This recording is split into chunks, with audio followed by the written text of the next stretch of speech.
Questions based on D block elements, यानी D block पर कुछ प्रश्नों को लिए गए हैं।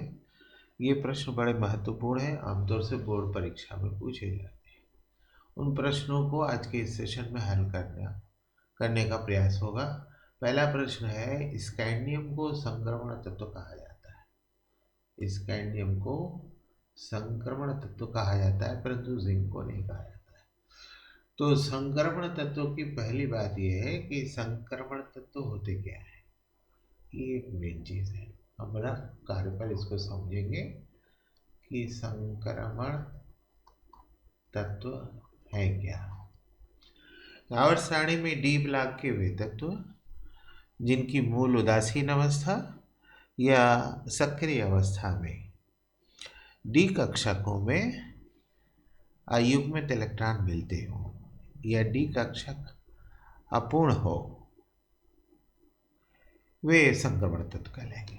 यानी डी ब्लॉक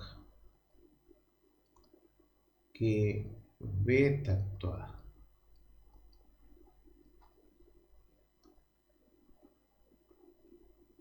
जिनका डी कक्षक अपूर्ण हो या आंशिक रूप से भरा हो,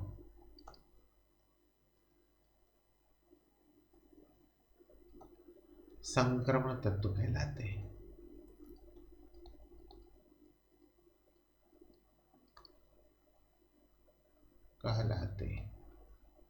ये संक्रमण तत्वों की परिभाषा हो गई। यानी डी ब्लॉक के सभी तत्व संक्रमण तत्व नहीं होंगे। तो कौन से तत्व संक्रमण तत्व नहीं होंगे, इसके लिए हमको उनका इलेक्ट्रॉनिक कॉन्फ़िगरेशन करना पड़ेगा, इलेक्ट्रॉनिक विन्यास करना पड़ेगा। इलेक्ट्रॉनिक विन्यास दो रूपों में करना पड़ेगा, एक उनके मूल उदासीन परमाणु अवस्था में और दूसरा उनकी सक्रिय अवस्था में। सक्रिय अवस्था का मतलब आयनिक अवस्था में।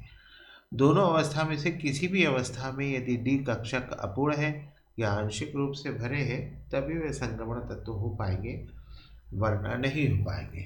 हम इस प्रश्न को इसी लाइट में समझने का प्रयास करेंगे। इसमें यह कहा गया कि स्कैंडियम जो है संक्रमण तत्व है। तो हम स्कैंडियम का इलेक्ट्रॉनिक विन्यास लिखें। स्कैंडियम का इलेक्ट्रॉन परमाणु क्रमांक 21 होता है।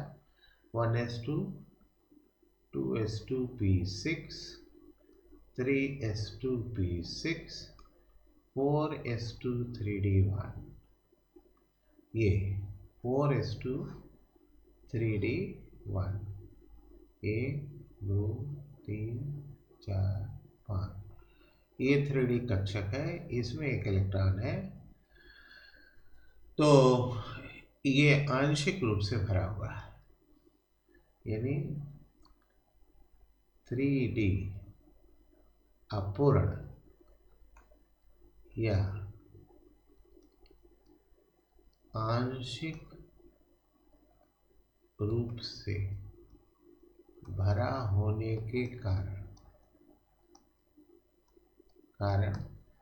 संक्रमण तत्व है।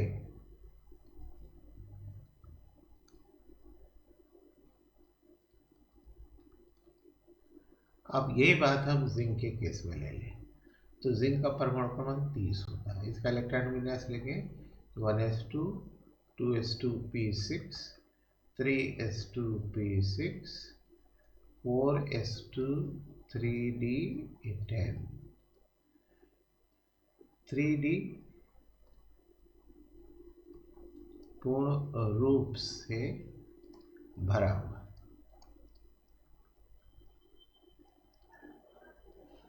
फिर इसकी सक्रिय अवस्था यानी आयनिक अवस्था में Zn डबल प्लस इसकी प्राप्त होती है। इलेक्ट्रॉन विन्यास लिखें तो 1s2, 2s2p6, 3s2p6,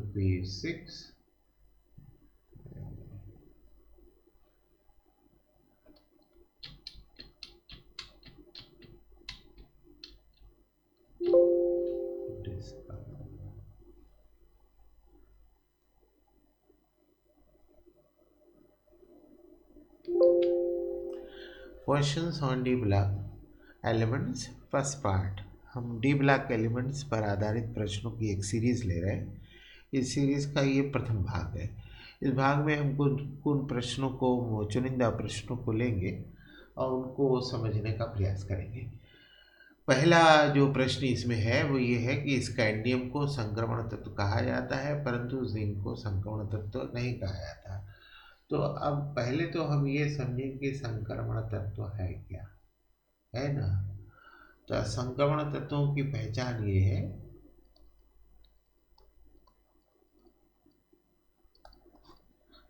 इनका n-1 डी अपूर्ण होना चाहिए।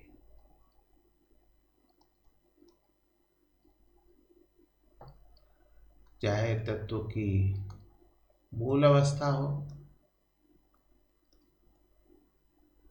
या फिर तत्व की सक्रिय अवस्था हो।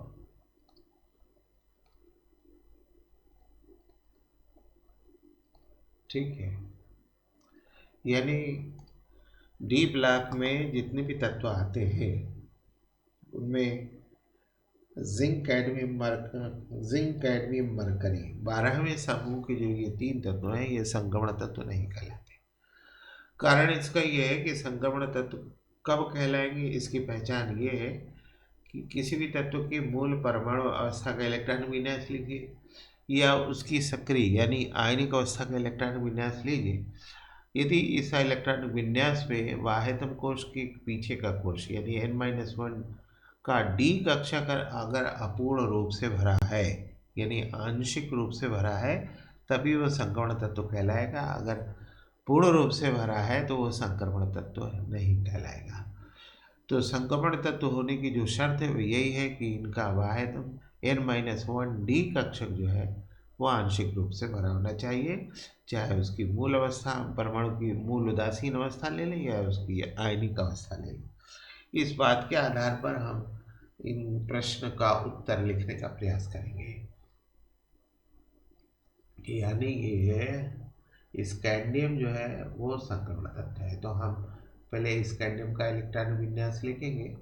परमाणु क्रमांक इसका 21 होता है, 1s2 2s2p6 3s2p6 4s2 3d1। ये डी कक्षक है। डी में कुल 5 कक्षक होते हैं, 1 2 3 4 5। इसमें केवल एक इलेक्ट्रॉन है यानी 3d1 ये आंशिक रूप से भरा है, यानी आंशिक रूप से यानी 3D कक्षक आंशिक रूप से भरा होने के कारण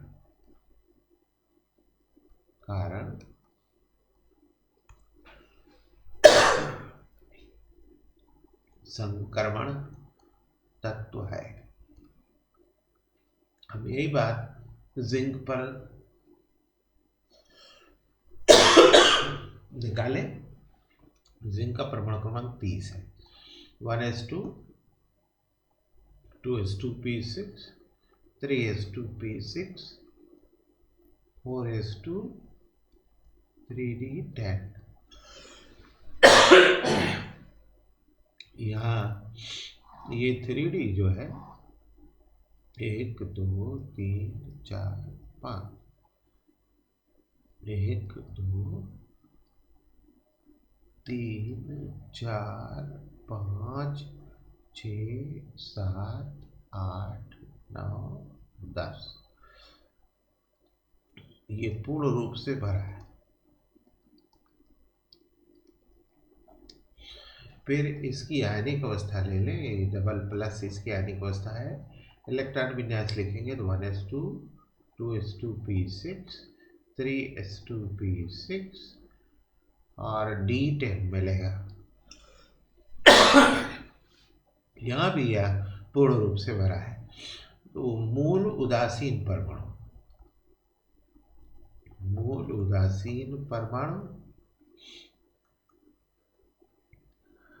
और आयनिक अवस्था में D पूर्ण है। इसी कारण यह संक्रमण तत्व नहीं है।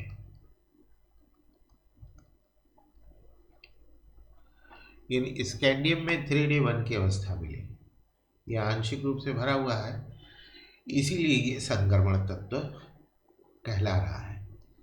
ठीक है, लेकिन जिंक की न तो मूल उदासीन अवस्था और न ही आयनिक अवस्था, दोनों ही अवस्था में यह आंशिक रूप से नहीं भरा हुआ बल्कि पूर्ण रूप से भरा है, इसीलिए ये संक्रमण तत्व नहीं कहलाएगा।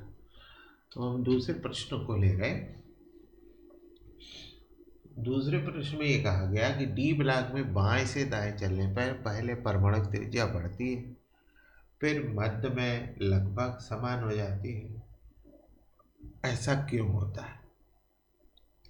आप पहले ये प्रश्न सवाल समझने का कोशिश कीजिए कि परमाणु की त्रिज्या क्या है और फिर ये क्यों बढ़ती घटती है।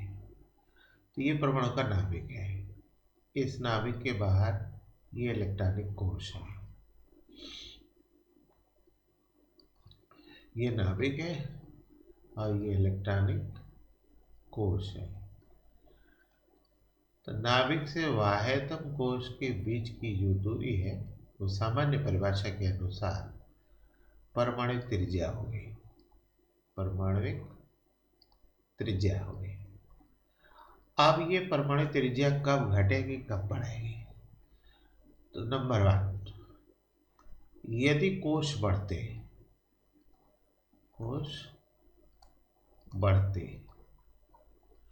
तो नाभिक से बाह्यतम कक्ष कोश के बीच की दूरी बढ़ेगी तो त्रिज्या बढ़ेगी।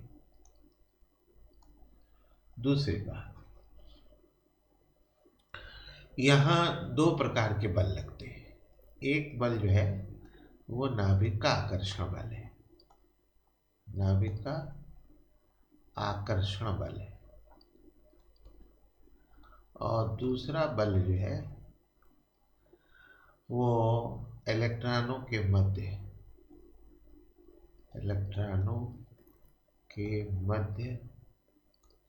प्रतिकर्षण बल है। ठीक है, मतलब क्या हो गया कि परमाणु में नाभिक से बाह्यतम कोश के बीच की दूरी ये परमाणु त्रिज्या होगी। अब नाभिक पर धनात्मक आवेश होता है और इलेक्ट्रॉन पर ऋणात्मक आवेश होता है, तो नाभिक और इलेक्ट्रॉन के मध्य आकर्षण बल लगेगा। अब अगर ये आकर्षण बल अधिक है तो बाह्यतम कोश नाभिक की ओर झुक जाएंगे, त्रिज्या घट जाएगी। सीधी सी बात है, नाभिक पर धनावेश होता है, इलेक्ट्रॉन पर ऋणावेश होता है, इसका मतलब नाभिक और इलेक्ट्रॉन के मध्य आकर्षण बल होगा। यह आकर्षण बल अगर बढ़ता है तो बाह्यतम कोश नाभिक की ओर झुकेगा, नाभिक से बाह्यतम कोश के बीच की दूरी घटेगी, त्रिज्या घट जाएगी। और यह आकर्षण बल अगर घटता है तो बाह्यतम कोश की नाभिक से दूरी बढ़ेगी, त्रिज्या बढ़ जाएगी। फिर तीसरी बात जो हुई है इलेक्ट्रॉनों के मध्य प्रतिकर्षण, यानी नाभिक में प्रोटॉन और न्यूट्रॉन होते हैं। न्यूट्रॉन पर किसी प्रकार का आवेश नहीं होता, प्रोटॉन पर धनावेश होता है, इसी प्रोटॉन पर धनावेश के कारण नाभिक धनावेश होता है और इलेक्ट्रॉन पर आकर्षण बल लगाता है। अब समझिए इस बात को कि इलेक्ट्रॉनिक कोश में इलेक्ट्रॉन होते हैं, तो जहाँ इलेक्ट्रॉन पर नाभिक का आकर्षण बल है वहीं इलेक्ट्रॉनों के मध्य प्रतिकर्षण बल भी है, वहीं इलेक्ट्रॉनों के मध्य प्रतिकर्षण बल भी है। अब 2 प्रकार के बल हो गए, एक नाभिक का आकर्षण बल और दूसरे इलेक्ट्रॉनों के मध्य प्रतिकर्षण बल। अब अगर नाभिक का आकर्षण बल बढ़ता है, प्रतिकर्षण बल घटता है तो त्रिज्या जो है घट जाएगी, लेकिन अगर प्रतिकर्षण बढ़ता है तो इलेक्ट्रॉन का विस्तार होगा, इलेक्ट्रॉन फैलेंगे। यदि इलेक्ट्रॉनों के मध्य प्रतिकर्षण बल बढ़ता है तो इलेक्ट्रॉनों का विस्तार होगा, मतलब इलेक्ट्रॉन फैलेंगे और फैलेंगे तो फिर नाभिक से बाह्यतम कोश के बीच की दूरी बढ़ जाएगी, त्रिज्या बढ़ जाएगी। लेकिन अगर नाभिक का आकर्षण बल और प्रतिकर्षण, इलेक्ट्रॉनों का प्रतिकर्षण दोनों समान हो जाए तो त्रिज्याओं में कोई परिवर्तन नहीं होगा। यही मूल बात है। इस मूल बात में एक बात आती है आवरणीय प्रभाव। आवरणीय प्रभाव, ठीक है। हम डी ब्लॉक का जो अभिलाक्षणिक इलेक्ट्रॉन विन्यास लिखते हैं वो लिखते हैं n-1 डी 1 to 10 और ns1 to 2 46 में ये 0 भी हो जाता है। आप इस चीज़ को देखिए, ये n जो है बाह्यतम कोश है, ये n-1 डी ये बाह्यतम कोश से एक कोश पीछे का है। जब हम डी ब्लॉक के तत्वों का इलेक्ट्रॉन विन्यास लिखते हैं तो इलेक्ट्रॉन बाह्यतम इलेक्ट्रॉन n-1 डी में आते हैं, ठीक है। अब अगर हम इलेक्ट्रॉनिक विन्यास इसके पीछे के सवाल में आप देखिए, जिंक का लेते हैं तो 4s2 3d10 है, 4s2 3d10 है। 4s2 पहले बना गया, 3d बाद में आया। मतलब क्या हुआ, अंतिम इलेक्ट्रॉन 3d में गए। इसका मतलब ये हो गया कि बाह्यतम कोश में अंतिम इलेक्ट्रॉन नहीं जा रहे, उसके कोश के पीछे के कोश में आ रहे। इसका मतलब आंतरिक कोशों में इलेक्ट्रॉनों की संख्या बढ़ रही है। तो आंतरिक कोशों में जब इलेक्ट्रॉनों की संख्या बढ़ेगी तो फिर इलेक्ट्रॉनों के मध्य प्रतिकर्षण बढ़ेगा, नाभिक का आकर्षण घटेगा।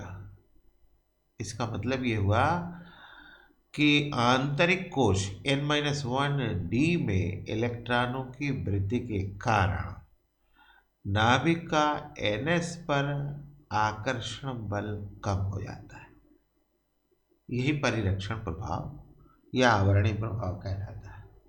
तो जब डी ब्लॉक में हम पहले बाएं से दाएं चलते हैं तो प्रश्न में ये लिखा हुआ त्रिज्या बढ़ती है। सीधी सी बात ये, जब डी ब्लॉक में बाएं से दाएं चलने पर परमाणु त्रिज्या, प्रश्न यहाँ परिवर्तन करना पड़ेगा, घटती है। परमाणु त्रिज्या घटती है, लेकिन मध्य में ये लगभग समान हो जाती है। क्यों? तो परमाणु त्रिज्या का घटना इस बात को प्रदर्शित करता है कि नाभिक का आकर्षण बल कम हो रहा है। तो हम आंसर में जाएंगे कि डी ब्लॉक में बाएं से दाएं चलने पर नाभिक का आकर्षण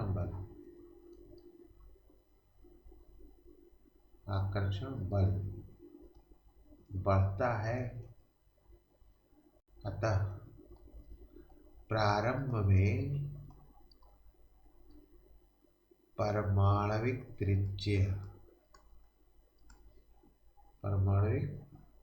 त्रिज्या घटती है।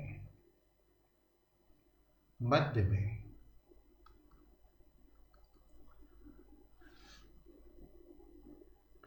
नाभिक का आकर्षण बल और n-1 डी में अधिक इलेक्ट्रॉन के कारण या आवरणीय प्रभाव के कारण प्रतिकर्षण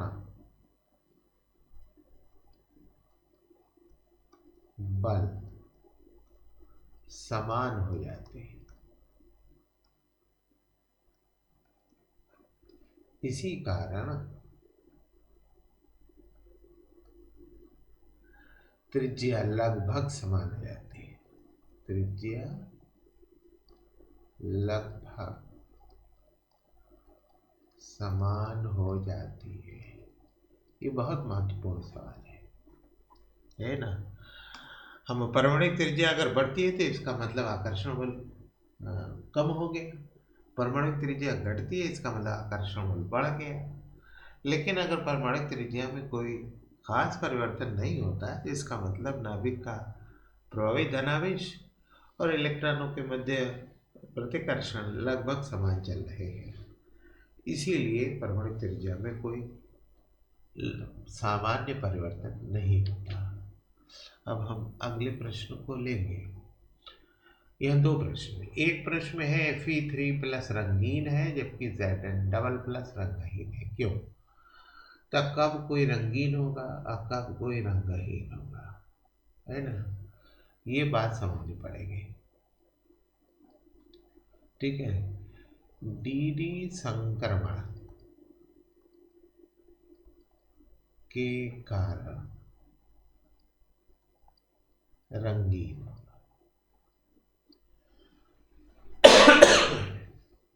ये मुख्य बात है। और डी संक्रमण कब होगा?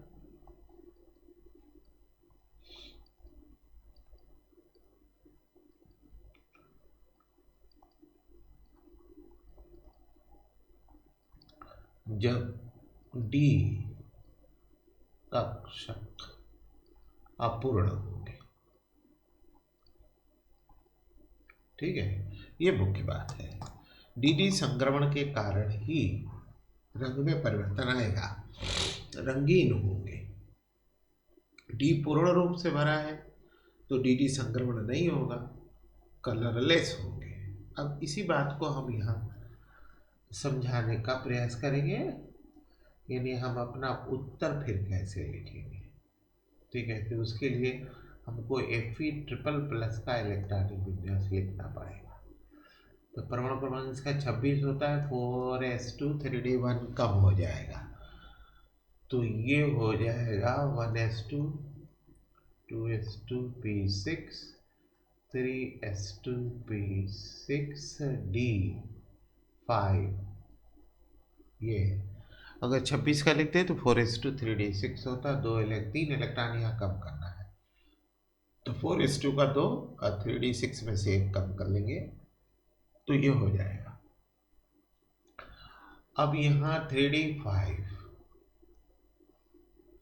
1 2 3 4 5 1 2 3 4 5, ये डी अपूर्ण है, डी अपूर्ण है। डी अपूर्ण होने के कारण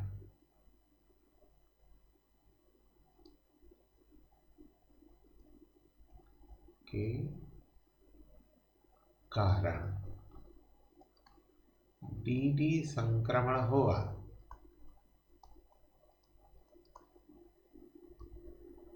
अतः यह रंगीन होगा। फिर Zn डबल प्लस में ले लीजिए, परमाणु क्रमांक 30 होता है, तो ये हो जाएगा 1s2 2s2 p6 3s2 p6 d10 है। यहाँ 1 2 3 4 और फिर 5, 1 2 3 4 5 6 7 8 9 10, यहाँ डी पूर्ण है, तो डी पूर्ण होने के कारण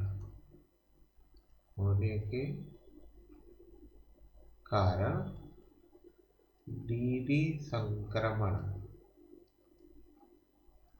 संभव नहीं है,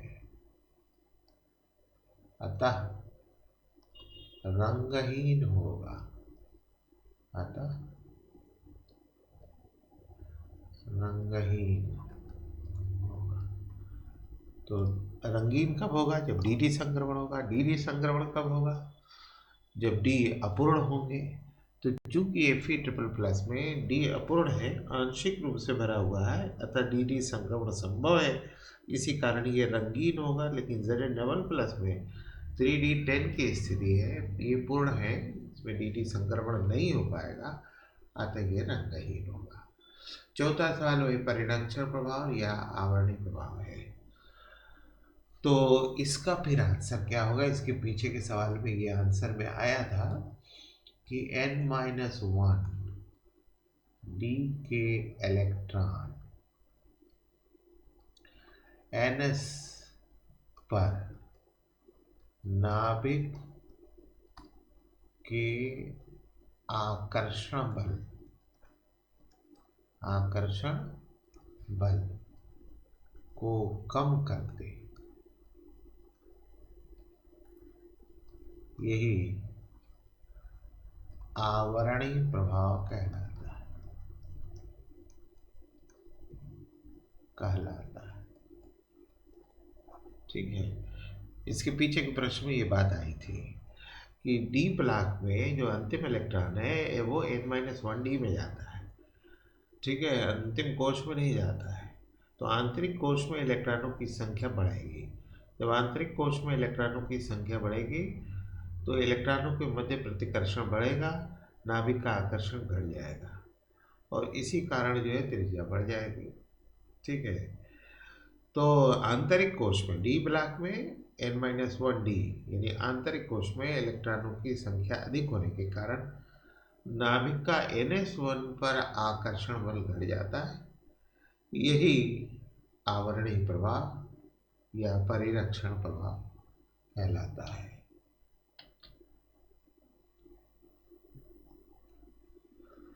अब अगले प्रश्न में हम लें, ये प्रश्न है हमारा CO डबल प्लस यानी कोबाल्ट द्विधनायन की चुंबकीय प्रकृति क्या है? इसकी चुंबकीय आघूर्ण ज्ञात कीजिए।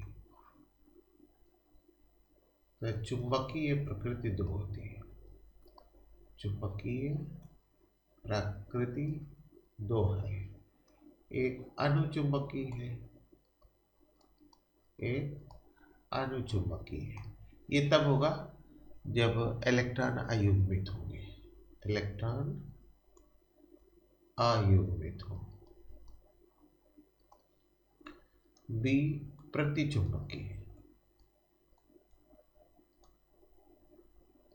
जब इलेक्ट्रॉन युग्मित हो, जोड़े में हो। ठीक है, चुंबकीय आघूर्ण जो निकलेगा mu is equal to under root n+2 के फार्मूले से निकलेगा, जहाँ n बराबर अयुग्मित इलेक्ट्रॉनों की संख्या है।